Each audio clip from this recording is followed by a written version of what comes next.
welcome to Off Screen. I'm Van Connor. And I'm Becks Perfect, and this is your 7-day guide to everything movies. Boom. Right, let's get cinematic, let's keep you on your couch, but with some options to go to certain cinemas, should you need it. Well, that's the thing. I had this out with Adam Ball on BBC recently because I used the term limited theatrical with him. He's like, what does that mean? What was limited theatrical? It's only in some cinemas, although technically right now, all theatrical is limited theatrical because we're missing a quarter of the multiplexes and another quarter have gone about half the time. So everything is officially limited theatrical if it's theatrical unless otherwise stated. Absolutely. Too many terms and conditions. Yeah. I use selected cinemas as my... Selected cinemas. There we go. And speaking of selected cinemas, but also Sky Cinema as well, from today you're able to watch Secret Garden, which is a retelling of the 1911 book of, I suppose it's a story, it's a much loved story of a young girl whose parents are dead, unfortunately, and so she gets sent to her sort of depressed uncle's estate in the UK, and she's, I suppose, goes exploring and discovers a magical garden. Is there anything more to it? But of course, you know, we've got to make it for the time. So it now needs to be a little bit extra gothy, a little bit more colourful, and in 4K. So I'll tell you what, let's skip to 30 minutes into the movie and let's give Colin Firth one of his 3 scenes in this, shall we? Mrs. Medlock says you're cluttering up the place. She'd have me send you away to school. I don't want that, sir. I like it here. Then we will find you a governess.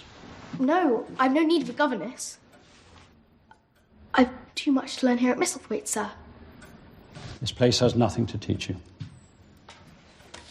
I want to play out of doors. It's too hot to do so in India. I'm obliged by law to have you taught. And we'll need to break the law, won't we? So the little girl in it starts off a little bit, I suppose, prickly. Yeah, she's a frustrating character, and then kind of, I suppose, softens up as the movie goes through, and obviously Colin Firth's character is he's in mourning essentially. And essentially, yeah. It's a real physical performance as well. I quite admire the physicality he puts into it on top of like makeup effects. He's meant to have like a hunchback, but the way that he just positions himself, the way he moves, I actually thought was tremendous. But I did think it suggested a real premium production value for this one, which is, I think, something we can't deny. This film has a real premium production value going for it. Well, do you know what? I felt there was it felt like Narnia to me. You know, when you watch the Narnia films and you go through the wardrobe and suddenly you're in this fantasy land. That's essentially what you're getting from the garden. When you go into this sort of garden world, it is fantastical and it's bright and bold, but the contrast is so vast from this almost pitch black stately home, and I really struggled with the contrast so much, because I almost could, if you're watching this during the day, which if you've got kids in tow, that's what you're going. Will be, yeah, it's half term. That's exactly what this film is out for. You can't see a lot of the stuff when it's in the house. I really struggled with this.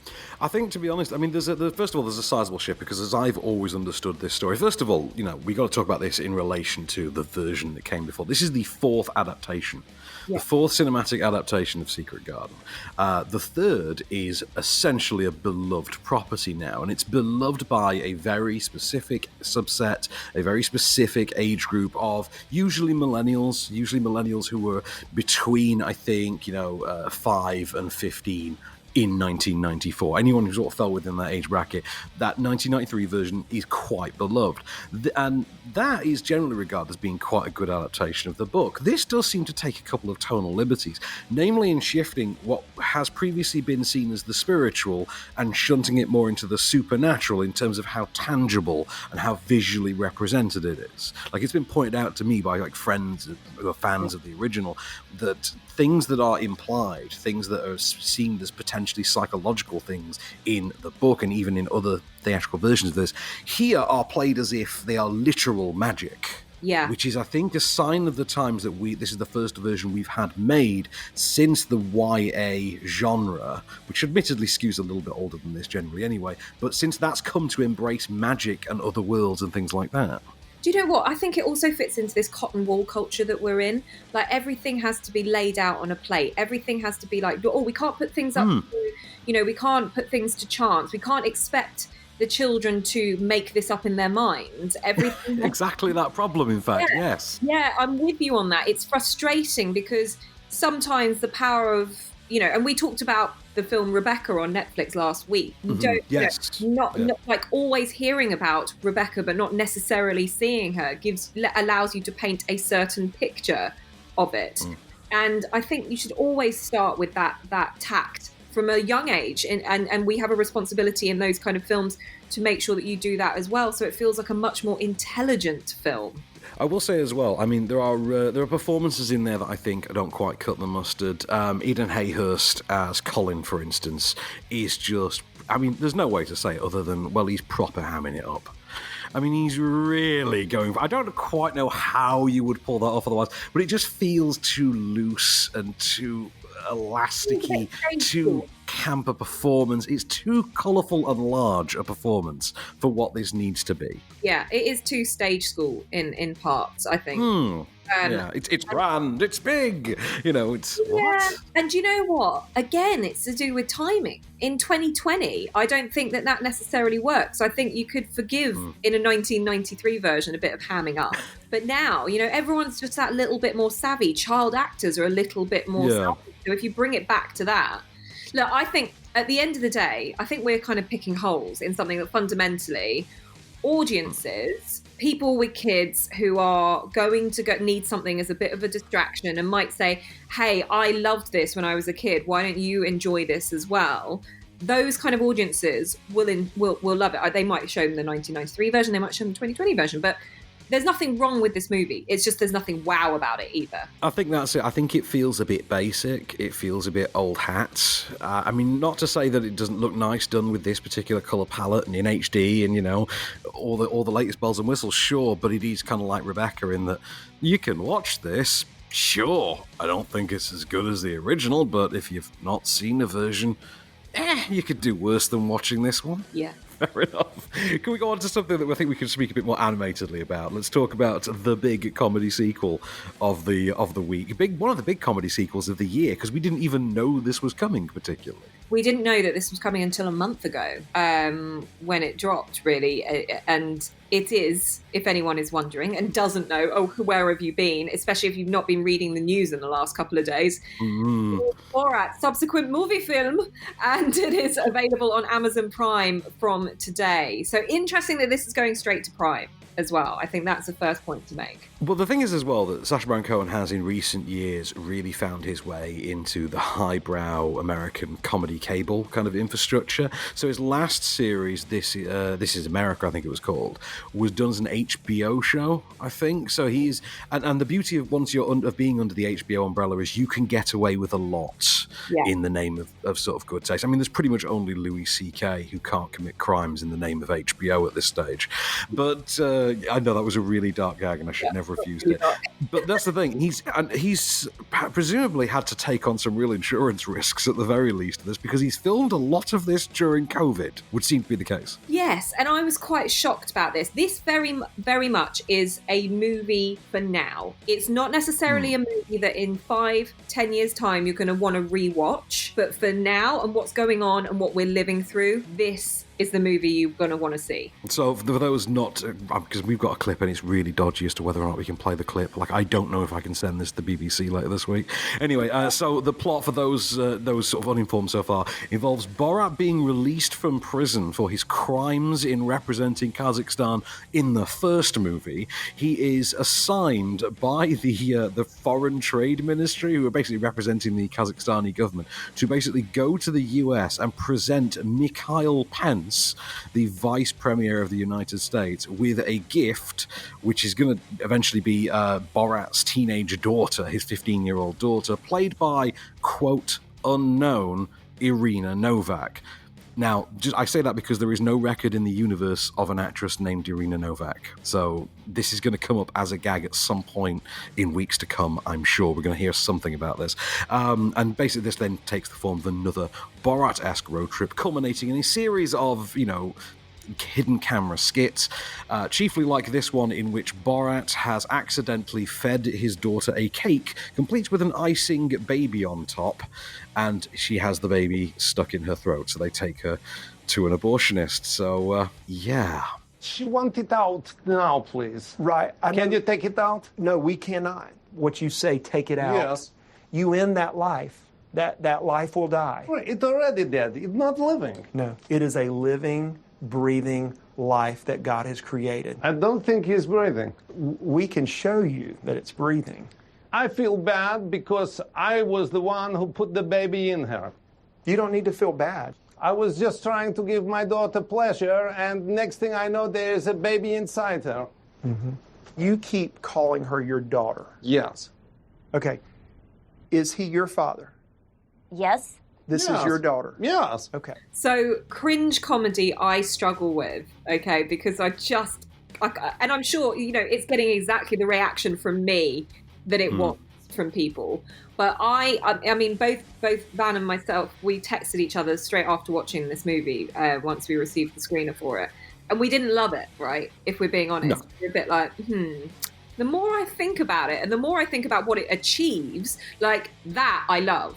I think. Oh, yes, definitely. Yeah. It's a grower, not a shower, I believe is the term in this case. Yeah, 100%. I think you're going to walk away going, that is so crass. I can't believe he's done it. Da-da-da. And then you're going to sleep on it. And then you're going to come back and go, that scene was actually really clever. I can't believe he had the audacity to do that. I will say that you and I were given an experience that most other people will not, though. So because we were shown the film in advance of an embargo, and no one was allowed to discuss it prior to that embargo, we obviously got to watch the film. We formulated our thoughts, we wrote notes, things like that, and then the embargo dropped. And with the drop of the embargo came not only all the reviews, but also certain real-world news events as well that are going to basically be there as background noise for everyone watching this movie for the first time, which is an incredibly interesting thing. Yeah, it's the hype machine, because you're going to read that news. Got to see what the hell that is. Now, we're not going to mention any of that stuff, namely because the PRs have asked us not to. Of course. So we're going to keep stum, and we don't want to ruin that experience for you. But obviously, there are things on major news outlets talking in relation to the movie. Okay, so you will get that insight. For me, the star of the show is the daughter in it, and you've mentioned. I know where you found it. Like on IMDb, it calls her unknown Irina, whatever her surname is. However, in certain reviews, there's other names, yeah, which is, I think she's a Bulgarian actress and whatever. But it will be interesting. Maria to see. Baklowska, yes, I think has come up as well. She is scene stealing, because what she does is whatever Sacha Baron Cohen is known for and what you expect him to push the boundaries on, she can do just as well, and that's where it kind of builds as a brilliant movie. I think so. I think it's a lot looser in structure. It works a lot less successfully than a lot of his other efforts. It does feel like one of the weaker ones regardless, but the thing is that he's so good generally that his weaker efforts are better than a lot of others' best. So, look, you kind of know already in advance. If you've seen any of his work prior to this, you kind of know if you're going to enjoy this or not. So, I don't think we can even thumb up or thumb down with this. It's just whatever you think of a Sacha Baron Cohen movie is what you're going to get here. Yeah, it's a matter of taste, and it's just, if you've loved the original 2006 Borat, you are going to love this. So, and everyone else, you're just going to be really intrigued, and you will take from it what you will. Is nice.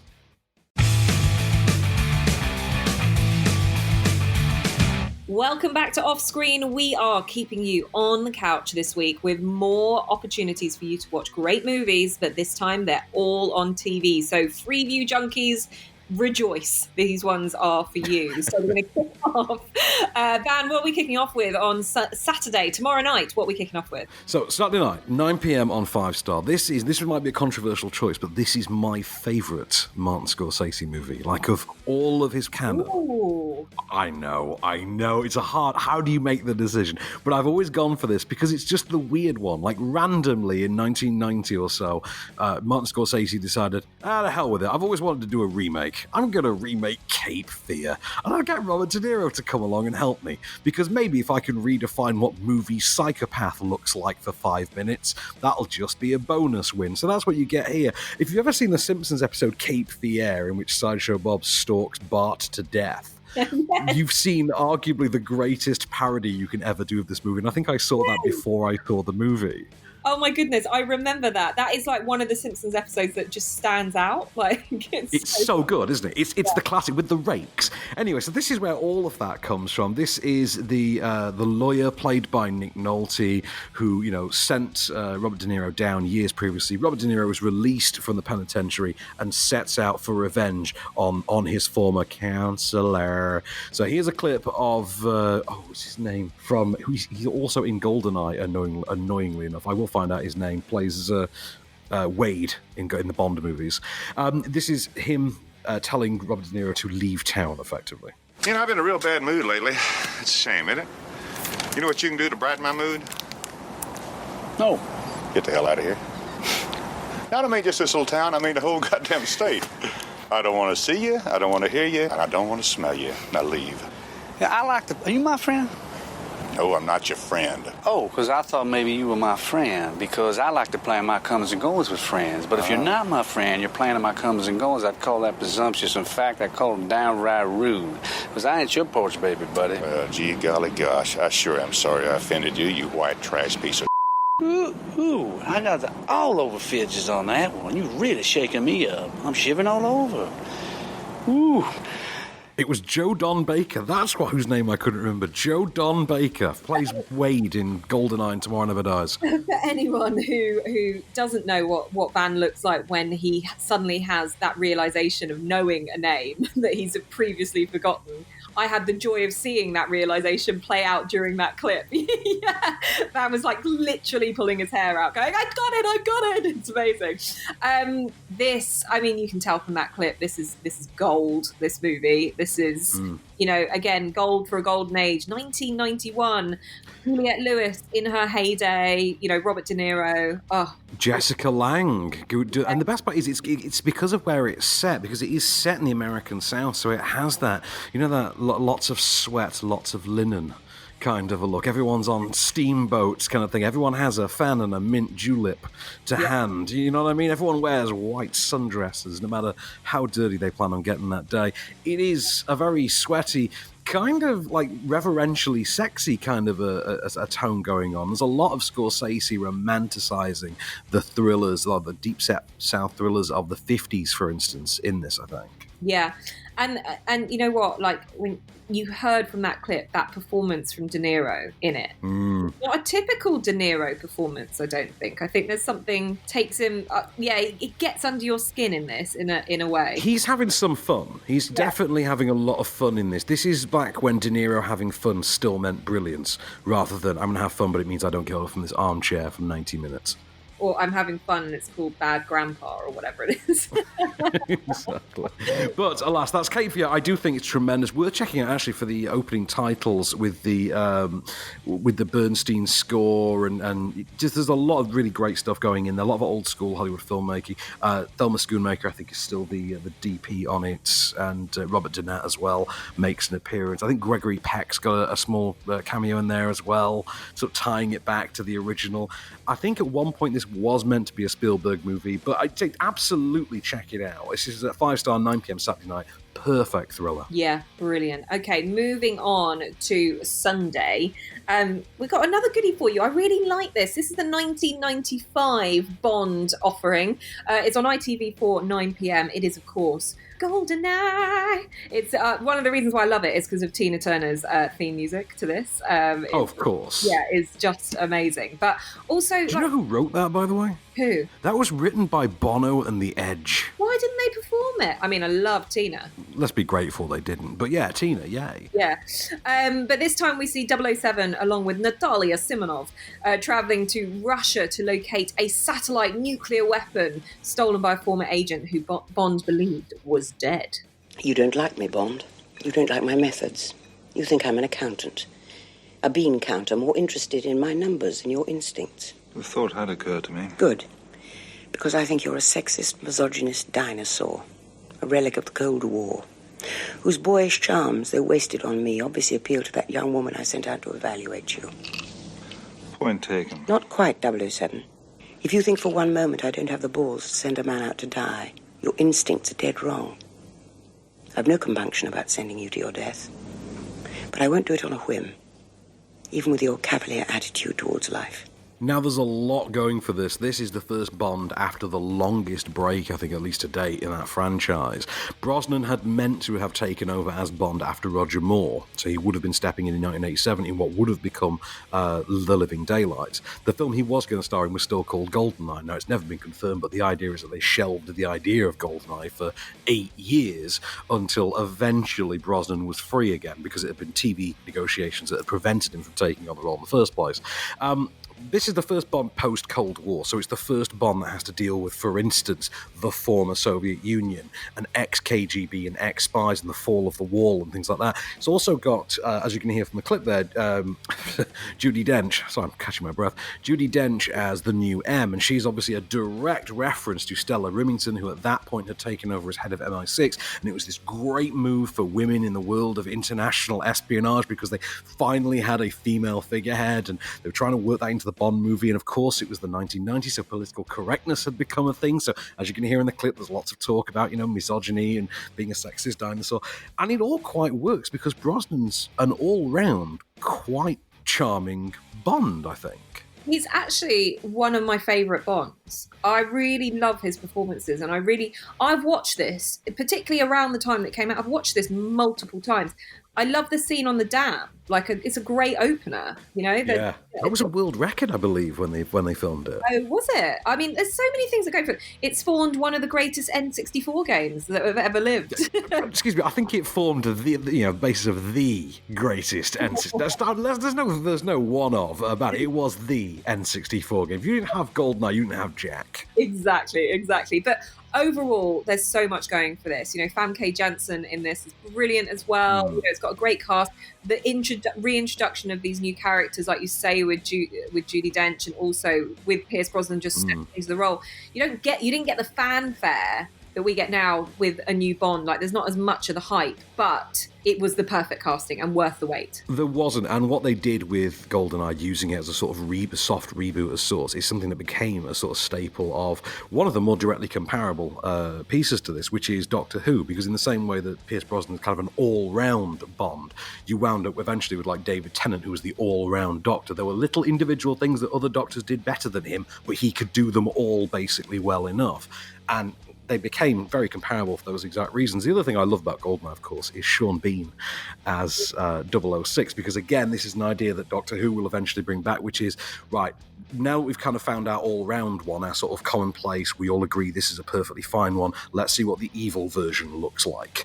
And Sean Bean there as the presumed dead agent who becomes the villain is actually, Bond was going to have to do that as a plot eventually anyway. Why not do it for the reboot? And Sean Bean proves pretty damn fun in the role, I think. Yeah, and that's the thing. I mean, the casting is absolutely key on this, and they brought in, at the time, Sean Bean, he was sharp. He was sharp back then. I think his biggest film, around this time, is probably When Saturday Comes, the Sheffield United romantic drama. Yes, weird. He's built a fan base, and then to see him step into this, it's then allowed him to move into, loads of other roles as a result of this. So this was another launch platform for Sean Bean. But look, it's one of my favourite Bonds. I can watch this on multiple occasions, and I recommend that you guys do too. It's a perfect Monday night film.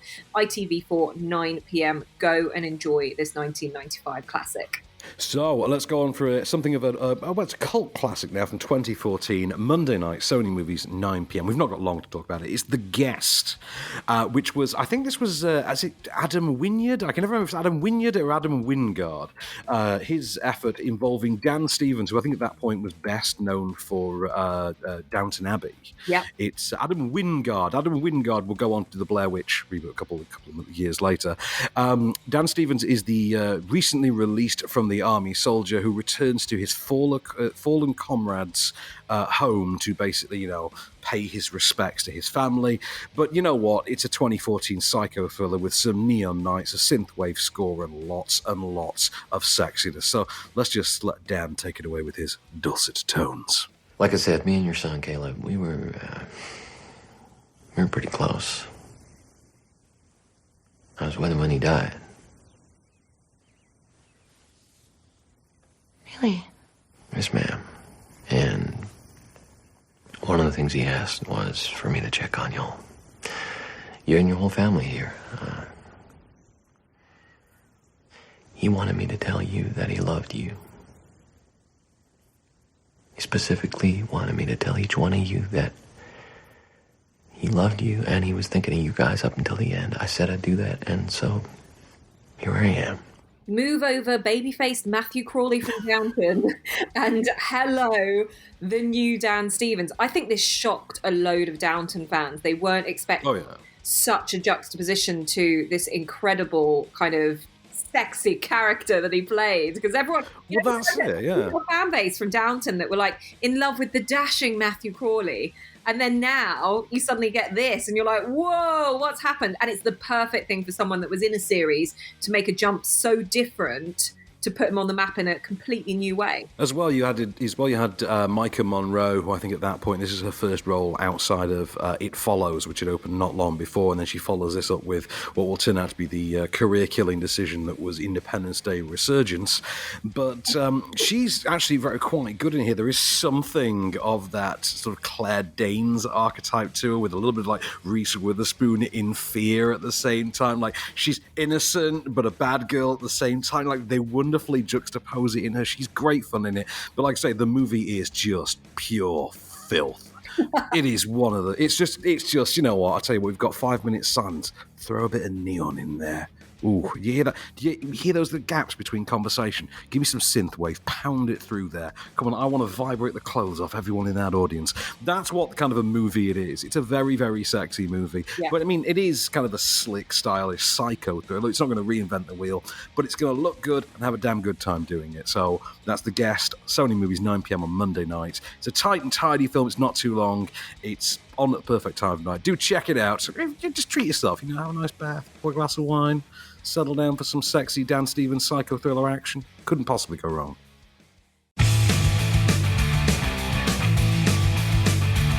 Welcome back to Off Screen, and now moving on to the remainder of your week in Freeview Flixology.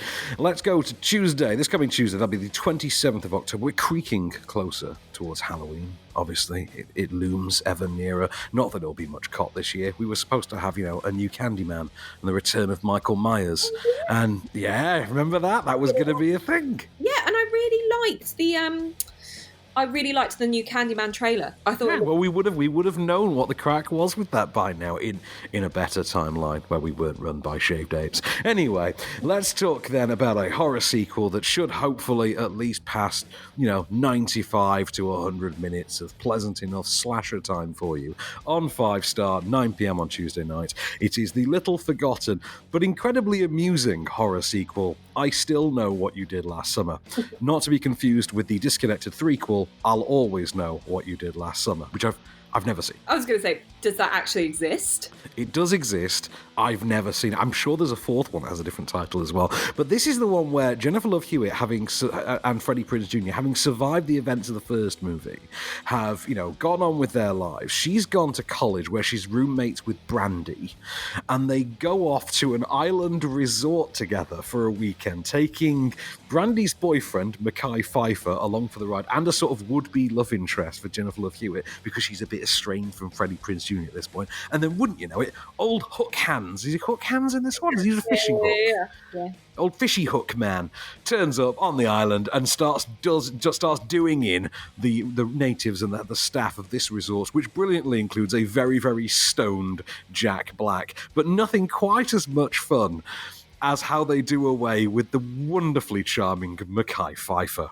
So, that's where the flashlights went. Look, I'm sorry, but you could have been the one doing all this. And so could you, crazy.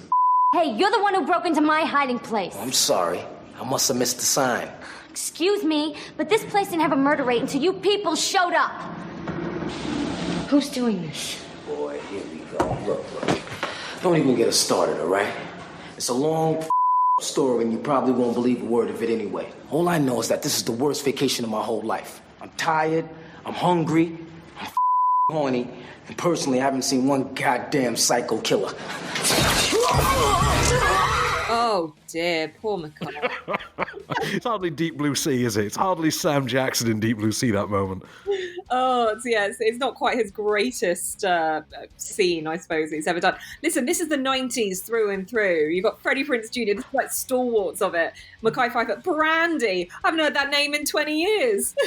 Do you know how 90s this is? Because this actually reaches peak 90s and then ascends it. This movie, a slasher movie, features as its lead single on the soundtrack a pop romantic ballad called How Do I Deal by Jennifer Love Hewitt. So, yeah, we like to forget that she did try becoming a recording artist for a while. Good Lord. And also, I love how, like, in the 90s, you would just have titles of sequels that just literally change one word. I still know what you did last time. It's like, could you not be any more inventive? Well, remember, the original title for Scream 2 was Scream Again.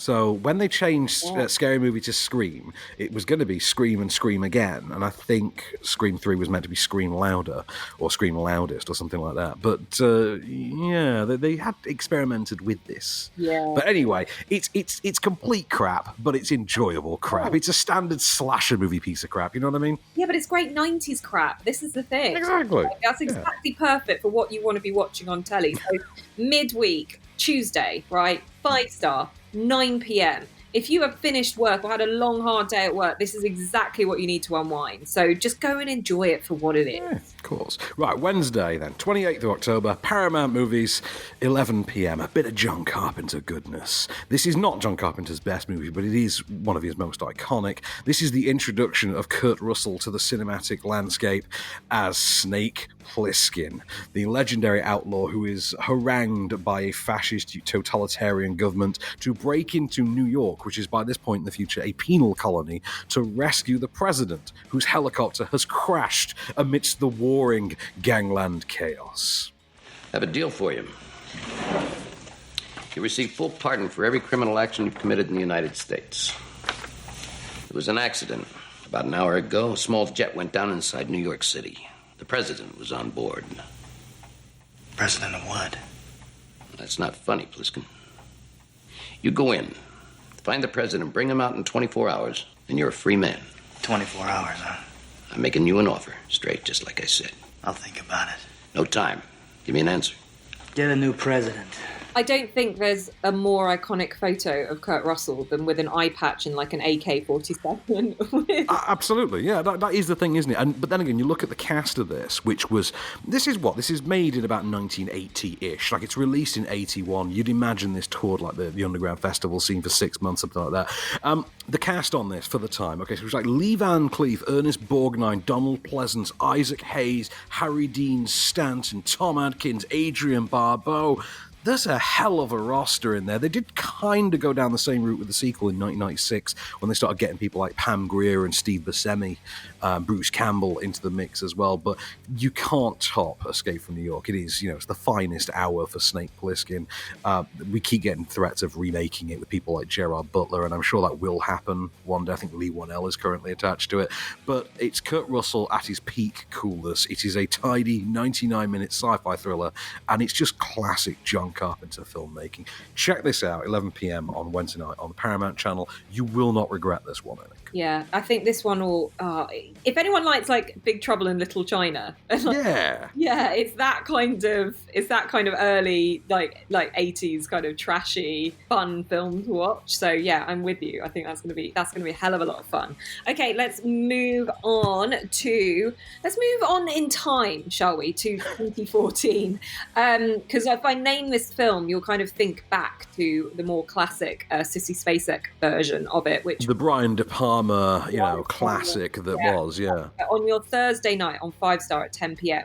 we have the 2014 version of Carrie. There isn't enough pig's blood out there to make this anywhere near the iconic Brian De Palma version. Excuse me, but. Having said that, it's still worth your watch. It's still got the same sort of look and feel, but for a whole new audience. Wait. I think we're gonna get detention because that would suck. No. They should be thanking us. You're only trying to help her, right? We should post it. No, I'm in it. No one's gonna see you, teenie. What? What are you doing?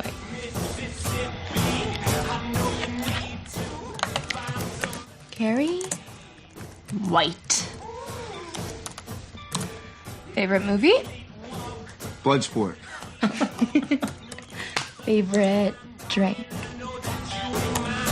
Bloody Mary. Now, this is obviously not a patch on the De Palma original. Chloe Moretz as Carrie White is not a patch on Sissy Spacek. Julianne Moore in full flailing psycho mode is not a patch. You know, it's everything doesn't quite stack up. Having said that, though, there's still enough unique in this. For instance, this is written and directed by Kimberly Pierce, who made Boys Don't Cry. So the idea of the director of Boys Don't Cry doing a new adaptation of Carrie, that's worth checking out in and of itself, and it does explore certain elements of the feminine side of this that I did think were kind of insightful. The film itself, though, just isn't a patch on the fine shock factor that was, and it suffered very much at the time from the fact that Chloe Moretz is quite a polarizing figure. Like, Chloe Moretz is someone that you either love or hate. Like, she has a Alex Pettyfer quality going for her, I think. Yeah, she does. Do you know what? I remember watching this, and I remember enjoying it. I think what it is, right? It's fine, isn't it? It's nuts and bolts, fine. Yeah, exactly. You're right. It's a perfectly 50-50 kind of movie, but there are going to be elements that are either going to pull you in one way or the other. And if you don't like Chloe Moretz, you are going to want to go back to the 1976 movie. But I just think for a new audience, discovering a horror that hasn't got the open-mindedness to sit through a film from the 70s. It kind of tells the story interestingly enough that will grip a newer audience, and that's what I think it's got going for it. And of course, Julianne Moore going nuts in this is always brilliant. That's it. I mean, we have it on our list because, you know, there's not a whole heap on that night, but it does belong to that same school of did we need this remakes as, you know, for instance, Rebecca recently in Secret Garden this week, where, you know what, if you've not seen the original and you don't want to watch an old movie, fine.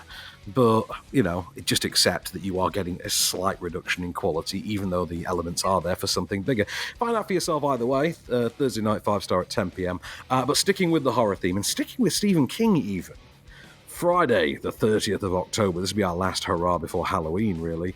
ITV2 at 9 p.m. It's the premiere of what we didn't know at the time, should have been called Chapter 1, of It. I love It. There's, you know, Van and I have always debated between the remake of It and then It 2, It Follows, should we call it? Or not It Follows, It Chapter 2, should I say? It Chapter 2, which I don't think is a patch on the first one. I think it goes on to it. Yeah, 100%. But I thought as a remake and a reintroduction with Alexander Skarsgård, who plays Pennywise in this. He's Bill Skarsgård. Alex is the pretty one. Oh, yes, that's it. Do you know what? For me, it really works as a movie. It is terrifying. And the thing that lets the second one down, just as a quick point, is that it goes overboard on the big effects. This kind of feels a lot more closer to the original. Exactly, because after all, what do you need, really, to be scary, except for a clown in a drain? Hiya, Georgie. What a nice boat. Do you want it back? Yes, please. You look like a nice boy. I bet you have a lot of friends. 3. My brother's my best S. Where's he? In bed. Sick. I bet I could cheer him up. I'll give him a balloon. Do you want a balloon too, Georgie? I'm not supposed to take stuff from strangers. Oh, well, I'm Pennywise the dancing clown. Pennywise? Yes, meet Georgie. Georgie, meet Pennywise. Now we aren't strangers, are we? Oh, I mean, just don't go anywhere with strangers. Like, it's very simple. That is not an introduction that you need. Okay, strangers is one thing. You know, adult stranger dressed up as a clown, whole other thing. Yeah. Okay. You know what? Go with all the strangers you want. Just don't go with the ones dressed like goddamn clowns, man. Last year, one of my neighbours dressed in a yellow a yellow Mac and had a red balloon, and I was like terrified. It was such brilliant Halloween costuming. But this film, it brought it all back for me. Like, you can't get better than Tim Curry as the original Pennywise. I really do believe that. But Bill Skarsgård gives it such a blooming good go in this. Absolutely. Check that out. That's a perfect way to end the week anyway on Friday night at 9 p.m. on ITV2. Do check that out. It's awesome. I will just leave us, though, with this one thing, going back to the yellow raincoat. Linda Merrick wears a yellow raincoat when she goes to press screenings, and every time she does, for years, I have just walked up to her and greeted her every morning with, "Hiya, Georgie." And she's just never clicked in all this time. Really? Bless her. Oh my goodness. No. Oh, I might start doing it too when we next are allowed to see our film critic friends. Indeed. But for now, you can see the town of Derry and the monstrosity that is Pennywise in his first appearance for 27 whole years, made in 2017, in It, Chapter 1, or the first edition, whatever you want to call it, ITV2, 9 p.m. this coming Friday.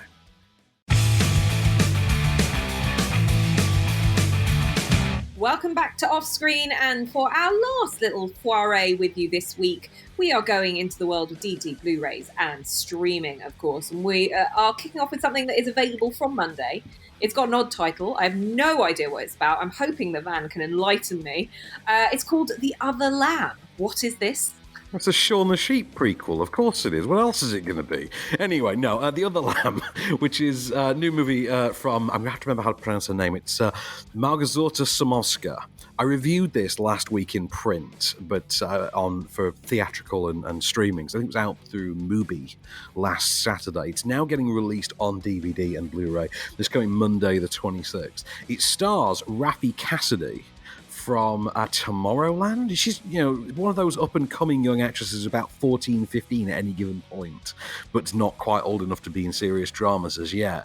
It's her and Michelle Huisman from Game of Thrones, and it's the story. She's one of a crop of young daughter types in a cult that are then sort of bred with and then turned into the wives cast of this cult, which is all led by Michael Huisman in perfect scenery-chewing, cult leader mode. He's got the long hair and the beard coiffed just nicely enough, if you know what I mean. Like, it's plausible that he's sexually charismatic enough to be pulling this off. And it's basically this journey she goes on, this sort of psychological journey as she starts to delve into what is really going on in the inner workings of this cult to which she has become so enthralled and so entwined. It's worth seeing for her performance, and it's worth seeing for the cinematography and the score, all of which work in complete tandem to give this very trippy experience. There's a lot of very, very well-staged camera work in it. It's not the most entertaining film in the world. There's not even a lot of dialogue in it, but it is just this beautiful, captivating, sort of horror-tinged, almost psychedelic, dreamlike horror drama that almost kind of, if you imagine if you crossed, is it Martha, Marcy, May, Marlene? Oh, yeah. Yeah. With the Olsen, Elizabeth the Olsen twin who wasn't. Elizabeth Olsen, there we are. The Olsen who isn't a twin. Yeah. Yes, the non-twin Olsen. Yes, okay. That one. If you crossed Martha, Marcy, May, Marlene with The Vervitch, with Anya Taylor-Joy, if you combine the two, you'd sort of land quite close to this. It's worth checking if you want something really ethereal and otherworldly, I think. Interesting. So one to very much be appreciated. So that's available from Monday. It's called The Other Lamb. Moving on to streaming, we have Colour Out of Space on Amazon Prime from Wednesday. And then we've got something called Smallfoot as well. So let's start with Colour Out of Space, shall we? Yes, so Colour Out of Space, which I haven't actually seen this one. I'm intrigued by it. Because it's an H.P. Lovecraft adaptation that stars Nicolas Cage. So, I mean, you've got one of the most insane writers who ever lived with one of the most insane actors who exists. Yeah. I can't wait to see what they come up with together, but I'm going to find out on Amazon Prime this coming Wednesday. Also on Prime this coming week. This is coming out on Friday the 30th. And this is a huge hit with children of a certain younger age. This is Smallfoot with Channing Tatum and Danny DeVito. And it's the story of, he's like an abominable snowman who, lives in the Himalayan mountains, and his job that he's born into is he has to bang the gong at the top of the mountain. He goes off on a quest when he hears about this legendary human. There's a human sighting on the mountain. It turns out that they treat humans the way that we would treat Bigfoot.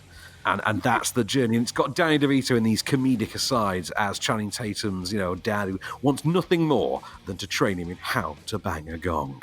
There should be enough rope. Should be. We don't know exactly how far down it is. It's also all the rope we have. Okay, if we're gonna do this, we gotta do it fast. Wonky, tell him the plan. Oh boy. Listen up. Pull once to go lower, twice to stay put, 3 times to come up. 4 pulls means you've reached the bottom, and it's safe for us to come down. Wait, what was the second one? Look, it doesn't really matter. Your safe word is mystical creature. That's more of a phrase, really? Misty, you out here? Uh-oh. Oh no.